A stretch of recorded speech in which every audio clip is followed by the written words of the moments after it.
नमस्कार मंडळी. चला तर आणखीन एक छान असा व्हिडिओ अगदी नेहमीप्रमाणेच तुमच्याबरोबर शेअर करते. आणि सकाळीच की नाही ही झाडाची पानं वगैरे, फुलं सगळं मी घ्यायला आली होती. आणि गुरुवारची ह्याच्यापूर्वीच मी तयारी वगैरे कशी करते त्याचा व्हिडिओ तुमच्याबरोबर शेअर केलेला आहे. तर आता लास्ट शेवटचा गुरुवार होता. म्हटलं हे सुद्धा तुमच्याबरोबर शेअर करायचं आहे. आणि एक नवीन पद्धतीने मी रेसिपी ट्राय केली, ती सुद्धा गंमत तुम्हाला दाखवायची होती. ओ, ओ. तर इथे की नाही सगळी पानं वगैरे काढून घेतली आणि चिक्कूची पानं काढायच्यासाठी म्हणून मी आली होती इथे. बघितलं तर भरपूर सारे चिक्कू लागलेले होते.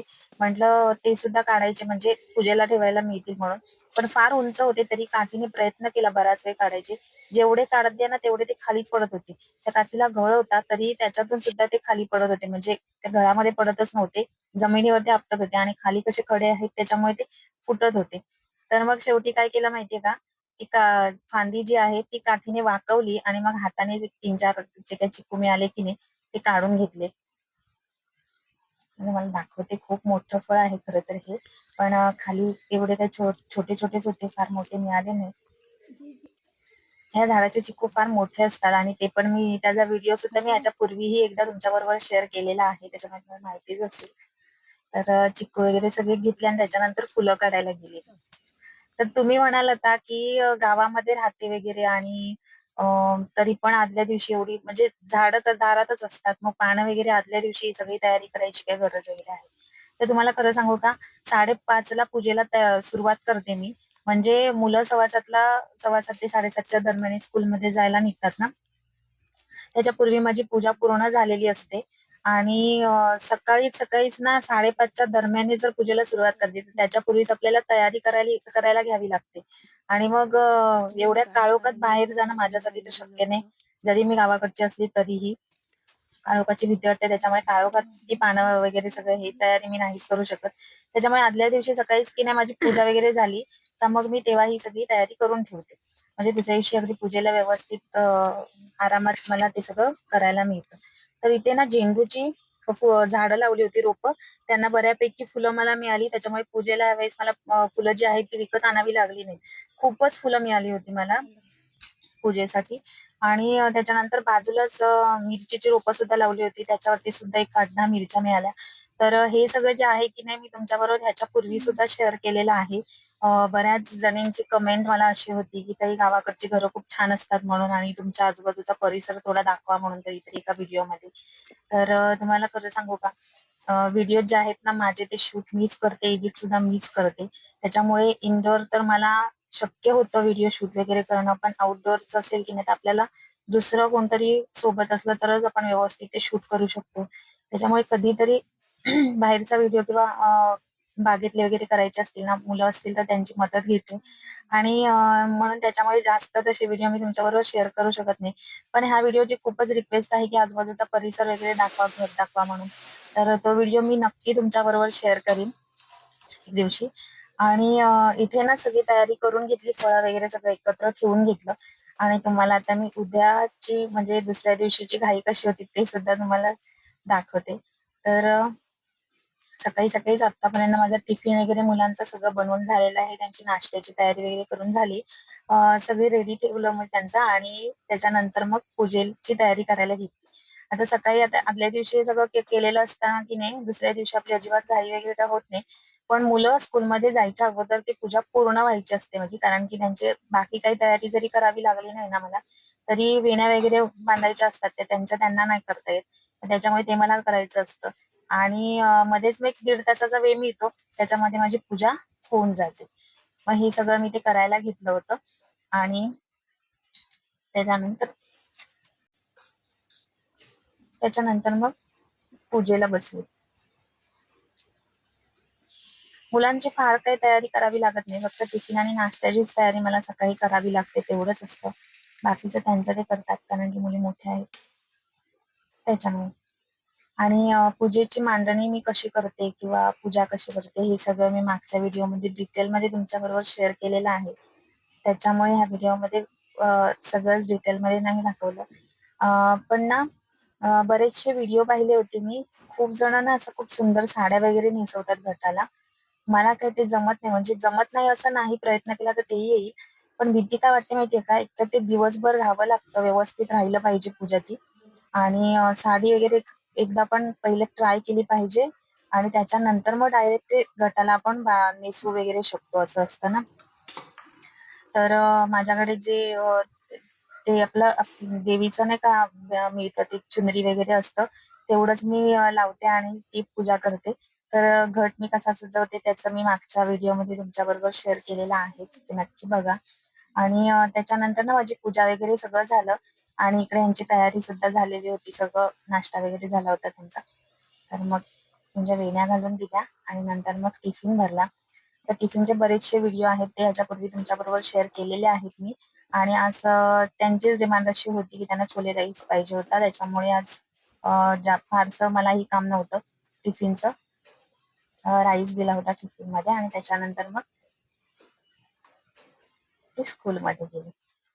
आणि आता हे पाहिल्यानंतर तुमच्या लक्षात आलं असेल, काल ज्यांनी रांगोळीचा व्हिडिओ पाहिला त्याच्यात मी म्हटलेलं आहे की लाकडी उंबरठा बसवून घेतला म्हणून. कसं झालं की मार्गशीर्ष महिना संपणार होता आणि त्याच्यामुळे ना मिस्त्री मला म्हणाले होते की आपण शुक्रवारी किंवा शनिवारी येऊन मी बसवून देतो तुम्हाला म्हणून. पण मला मार्गशीर्ष महिन्यातच पाहिजे होतं. तर मी त्यांना म्हटलं की तुम्हाला जर वेळ नसेल तर तुम्ही पहाटे लवकर आलात तरी चालेल, माझं आवरलेलं असेल सगळं. तुम्ही तुमचं काम करा आणि मग तुम्ही जाऊ शकता म्हणून. तर त्याच्यासाठी ते खूप लवकर आलेले, म्हणजे मुलं स्कूलमध्ये जायला निघाले आणि ते आले होते आणि तिथपर्यंत सगळं उंबरठा वगैरे साफ करून ठेवलेलाच होता, त्याच्यामुळे त्यांनाही काही अडचण नाही झाली. त्यांनी आपलं काम सुरू केलेलं आणि मग ते करत होते. त्यांना करता करता 11:30 तरी वाजले ते करायला. म्हटलं तर तिथपर्यंत माझी बाकीची जी कामं होती ती मी आवरून घेतली, बाकीच्यांचा स्वयंपाक करून घेतला दुपारचा सगळा. आणि तरीही थोडा वेळ होता त्यांचं करायचं, कारण की मला उंबरठ्याची पूजा करायची होती म्हणून मी म्हणत होती की थोडं लवकर व्हायला हवं उंबरठा वगैरे लावून. तर म्हटलं तर वेळ आहे तिथपर्यंत पुरणाची तयारी करून घेऊया. आणि आज शेवटचा गुरुवार आहे तर पुरणपोळीचा नैवेद्य शेवटच्या गुरुवारीच मी शक्यतो बनवते ना. तर मग पुरणपोळीची तयारी तिथपर्यंत पुरणाची तयारी करायला घेतली मी. आणि ह्या गुरुवारची गंमत तुम्हाला सांगते, पुरणपोळीचे ह्याच्यापूर्वी तर बरेच व्हिडिओ मी तुमच्याबरोबर शेअर केलेले आहेत. म्हणजे अगदी पाट्यावरती वाटून चुलीवर कशी पुरणपोळी बनवली मी ते पण तुमच्याबरोबर शेअर केलं आहे. पुरण यंत्रातून पुरण बनवून ते पण तुमच्याबरोबर शेअर केलेलं आहे. आणि हा प्रकार मी पहिल्यांदाच केला आणि मला तर असं वाटलं की या गुरुवारी मी रिस्कच घेतली होती या पुरणपोळ्या बनवायची, कारण आपण काही एवढे एक्सपर्ट नाही आहोत स्वयंपाकामध्ये. आणि तरीही हे केलं. हे तर जाऊ दे, तुम्हाला पुढची गंमत पिठाची तर आणखी दाखवतेच मी. तर मॅशर जो असतो की नाही, त्याने डाळ आहे ती एकदम जरा थोडी जास्त शिजवून घेतली, पाणी काढून टाकलं आणि ती डाळ पूर्ण पातेल्यामध्ये घेऊन मॅशरने मॅश करून घेतली. आणि त्याच्यानंतर मग त्याच्यामध्ये गूळ टाकले. आता ह्याच्यापूर्वी जर तुम्ही माझे व्हिडिओ पाहिले असेल तर त्याच्यात मी डाळी बरोबरच गूळ शिजवत ठेवायची, म्हणजे पटकन त्याला वेळ पण नाही लागायचा, पटकन एकत्र येतं ते ना. पण ह्यावेळेस काय केलं, पहिले मी डाळ जी आहे ती मॅश करून घेतली आणि त्याच्यानंतर मग त्याच्यामध्ये गूळ टाकलं आणि वेलची पूड टाकली होती. ह्याच्यात काय होतं माहितीये का, पुरण बनवायला खूप म्हणजे खूपच वेळ लागतो, कारण पहिल्यांदा ते गूळ वितळतं, मग ते सगळं पुरण जे आहे की नाही ते पातळ होतं आणि नंतर ते आपल्याला पूर्ण परत त्याचा एकत्र घट्ट असा गोळा बनवावा लागतो. त्याच्यात खूपच वेळ जातो आणि मला काही माहिती नव्हतं. हल्लीच ना 1-4-5 दिवसांपूर्वी पुरणपोळीचा हा व्हिडिओ मी पाहिला होता YouTube वरतीच, की कसं बनवतात ते पुरणपोळ्या. पण मला बघतानाच वाटलं होती खूप मोठी रिस्क आहे, कारण की एक्सपर्ट असतात ना ते अगदी सहज करू शकतात ह्या रेसिपीज बघून, पण आपल्याला ते शक्य नाही आणि अशा घाईच्या वेळी तर असा घाट नाहीच घालावा मी तर म्हणते. तरीही मी ते केलं आणि तुम्ही बघू शकता एवढं पातळ पुरण झाल्यानंतर की नाही मला भीती वाटायला लागली. म्हटलं आता हे पुरण होतंय की नाही होतंय की नाही, असं माझं चाललं होतं. आणि जर नाहीच झालं तर मग काय करायचं, पूर्ण पुरणपोळीचा बेतच फसला असता. पण तरीही ते, आणि जवळ ना तासभर मला लागला हे सगळं पुरण एकत्र यायला. आणि इकडे मला वाटतं 11:30 काय 12:30 वाजून गेले होते, पण त्यांचं ते काम झालं नव्हतं उंबरठ्याचं तिथपर्यंत आणि माझं पुरण पण नव्हतं झालेलं. मला इतका वेळ लागला ते पुरण बनायला. आणि फायनली त्याच्यानंतर मग ते थोडंसं असं झालं आणि त्याच्यात एक साईन सांगितलं होतं की आपलं पुरण झालं की नाही ओतायला चमचा आतमध्ये पलिता उभा करायचा आणि तो उभाच राहिला म्हणजे आपलं पुरण बनवून झालंय असं समजायचं. तर फायनली तो पलिता जो आहे तो पुरणामध्ये उभा राहिला आणि पुरण झालं असं मला वाटलं. तर त्याच्यानंतर ना ह्या पिठाचा गोळा, म्हणजे मैदा आणि गव्हाचं पीठ एकत्र करून पिठाचा गोळा मळून घेतला आणि त्याच्यात ते पूर्ण पाण्यामध्ये पीठ ठेवून दिलं होतं मी. जशी मी रेसिपी पाहिली ना मी तशीच ट्राय केली होती. खरं तर खूप भीती वाटत होती हे सगळं करताना, कारण एकतर नैवेद्य बनवायचं, त्याच्यात आपण पुरणपोळ्या इतरांना पण देणार खायला म्हटल्यानंतर ते एकतर चांगल्या पण व्हायला पाहिजे, ते सगळंच होतं. आणि नंतर मला असं वाटायला लागलं, की मी कशाला या पद्धतीने केल्या, कधीतरी थोड्याशा पिठाच्या करून बनवून बघायच्या असं झालेलं माझं. पण तरीही बनवलं आणि 1 तासभर ते पीठ पुन्हा मी पाण्यामध्ये ठेवलं आणि नंतर काढलं. मला असं वाटलं पीठ जे आहे ते वितळून जातं की काय, पण तसं काही झालं नाही. पीठ तसंच होतं, पण खूप पातळ झालं होतं, खूप पातळ झालेलं. आता ह्या लाटता येतायत की नाही पुरणपोळ्या असंही वाटलं मला. पण थोड्याफार मला जमल्यासारख्या वाटल्या त्या. पण मी ट्राय केलाय. मला असं वाटतं, की आपल्याला पुरणपोळी अगदी जेमतेम जमते की नाही माझ्यासारखी, तर त्यांनी हा प्रकार करूच नये, इकडे जाऊच नये असं मला वाटतं. कारण एवढ्या पातळ पुरणपोळ्या आपण घट्ट असेल तेव्हा पण पुरण बाहेरच पडतं एका दुसऱ्या पुरणपोळीमधून आणि एवढं पातळ केल्यानंतर ते लाटताना पण रिस्कच आहे आणि मग एकदा फाटायला लागल्या की नाही पुरणपोळी, तर मग कंटाळा पण येतो. आपण कंटाळा करतो करायचा. तरी मी बनवल्या. पहिल्या खरं सांगते तुम्हाला, त्याच्यातल्या पहिल्या ज्या आहेत ना, सुरुवातीच्या पुरणपोळ्या अजिबात फुगल्या नाहीत. अजिबात म्हणजे थोड्याफार फुगल्या. खूपच असं आपण आपली टम्माव पुरणपोळी फुगते ना, तसं झालंच नाही. आणि मग नंतर की नाही एक 7-8 पुरणपोळ्या तशाच झाल्या माझ्या. मी म्हटलं केलंच ते आणि ते नाही फुगले तर मला असं वाटलं की कडक होतील, म्हणजे कोणाला देऊच नाही. तर नंतर ना 7-8 पुरणपोळ्या झाल्या आणि मग ज्या पुरणपोळ्या मी बनवल्या, त्या खूप सुंदर झाल्या आणि फुगल्या पण आणि मेन म्हणजे ना पातळ पीठ झालेलं, तर मला असं वाटलं की पुरण बाहेर येईल. पण जेवढं आपण पीठ पातळ बनवतो ना, त्याच्यातून पुरण अजिबात बाहेर येत नाही आणि दुसरं म्हणजे त्या पुरणपोळ्या सॉफ्ट सुद्धा राहतात.